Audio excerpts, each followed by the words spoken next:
देश का मिजाज नॉर्थ। देश का मिजाज खबरें उत्तर भारत से। कांग्रेस नेता दीपेंद्र हुड्डा ने खेलों में गुजरात को अहमियत दिए जाने पर कहा कि हरियाणा देश के लिए सबसे ज्यादा मेडल लेकर आता है, लेकिन उसे खेलों के लिए सबसे कम फंड मिल रहा है। हुड्डा ने कहा कि ये अपने आप में एक बड़ा मजाक है कि गुजरात एक भी मेडल नहीं लाता, फिर भी उसे कॉमनवेल्थ गेम्स की मेजबानी भी दे दी गई है। गेम्स में एक तरफ हरियाणा नंबर 1 पे था नेशनल गेम्स में, और आप बाकी प्रदेशों के देखो, मैं केवल गुजरात या किसी और प्रदेश के नहीं कह रहा, गुजरात का क्या पदक तालिका में नंबर था, आप खुद ही जाके आप चेक करें। दूसरी ओर अब ये खेल बजट भी सबसे ज्यादा गुजरात में और सबसे कम हरियाणा में, और अब कॉमनवेल्थ खेल भी गुजरात में। सारा लाखों करोड़ रुपए का निवेश गुजरात में किया जाएगा। अगर वो खेल इंफ्रास्ट्रक्चर। समाजवादी पार्टी के राष्ट्रीय अध्यक्ष अखिलेश यादव ने कहा है कि एसआईआर में बीएलओज की जान जा रही है। इसके बावजूद बीजेपी शोक प्रकट करने की बजाय उल्टे उन पर ही काम चोरी का आरोप लगा रही है। सपा प्रमुख ने कहा कि एसआईआर के माध्यम से करोड़ों लोगों को मताधिकार से वंचित करने की साजिश की जा रही है।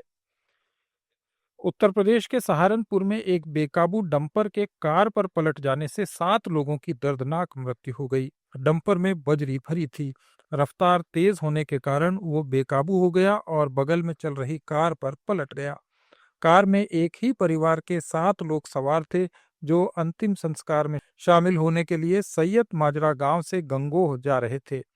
यूपी के मिर्जापुर जिले में भी प्रयागराज वाराणसी हाईवे पर कोहरे के कारण भीषण सड़क हादसे में 4 लोगों की मौत हो गई। यह हादसा एक कार के ट्रक से टकरा जाने से हुआ। तृणमूल कांग्रेस के नेता पश्चिम बंगाल में जारी एसआईआर प्रक्रिया के विरोध में आज चुनाव आयोग पहुंचे। टीएमसी के 10 सांसदों के प्रतिनिधिमंडल ने चुनाव आयोग से इस प्रक्रिया पर आपत्ति जताई। डेरेक ओब्रायन की अगुवाई वाले इस प्रतिनिधिमंडल में शताब्दी रॉय, कल्याण बनर्जी, महुआ मोइत्रा, प्रतिमा मंडल, सजदा अहमद, डोला सेन, ममता ठाकुर, साकेत गोखले और प्रकाश चिकपराई शामिल थे। लेट्स माइक देश का मिजाज नॉर्थ।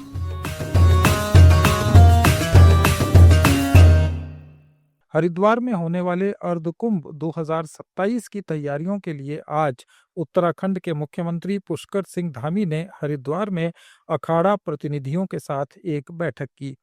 इसमें मेले में होने वाले और शाही स्नान की तिथियां तय की गईं।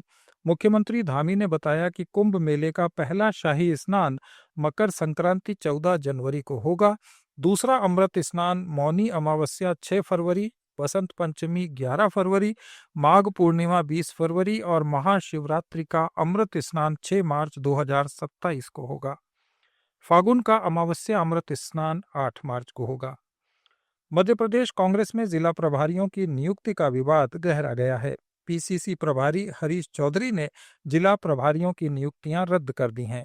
उन्होंने प्रदेश अध्यक्ष जीतू पटवारी को हिदायत दी कि बिना उनकी अनुमति के नियुक्तियां न हों। कुछ दिन पहले ही जीतू पटवारी ने कई जिलों में संगठन मंत्रियों की नियुक्तियां की थीं।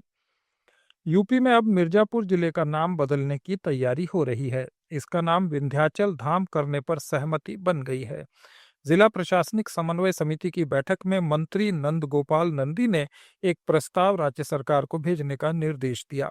हाल ही में मिर्जापुर जिले के विंध्याचल रेलवे स्टेशन का नाम भी बदलकर विंध्याचल धाम रेलवे स्टेशन किया गया है। उत्तर प्रदेश के मंत्री धर्मपाल सिंह ने आज मेरठ में आवारा खूंखार कुत्तों से बचाव का नायाब तरीका बताया। उन्होंने कहा कि पहले कुत्तों के मोहल्ले बंटे होते थे और एक कुत्ता दूसरे के मोहल्ले में नहीं जाता था, उसे वहीं रोटी मिल जाती थी। उन्होंने कहा कि ऐसा ही करने से कुत्ते काटना बंद कर देंगे। गांव में कुत्तों के मोहल्ले बटे होते आज भी हैं। उस मोहल्ले का कुत्ता उस मोहल्ले में नहीं जाएगा, उसका कुत्ता उसमें नहीं जाएगा। गांव के लोग रोटी घरों में खिलाते हैं, क्यों कोई पलेरू नहीं होता, जिसके घर में पहुंच जाएगा उसको रोटी दे देंगे। तो आपसे मेरा निवेदन है कि आप लोग भी रोटी खिलाने का काम करो। ये थे उत्तर भारत के राज्यों के कुछ प्रमुख समाचार। अपडेट्स के लिए जुड़े रहिए लेट्स माइक के साथ। आप सुन रहे थे let's mike more than radio. Follow कीजिए हमें हमारे सोशल मीडिया प्लेटफॉर्म्स पर। It's time for news.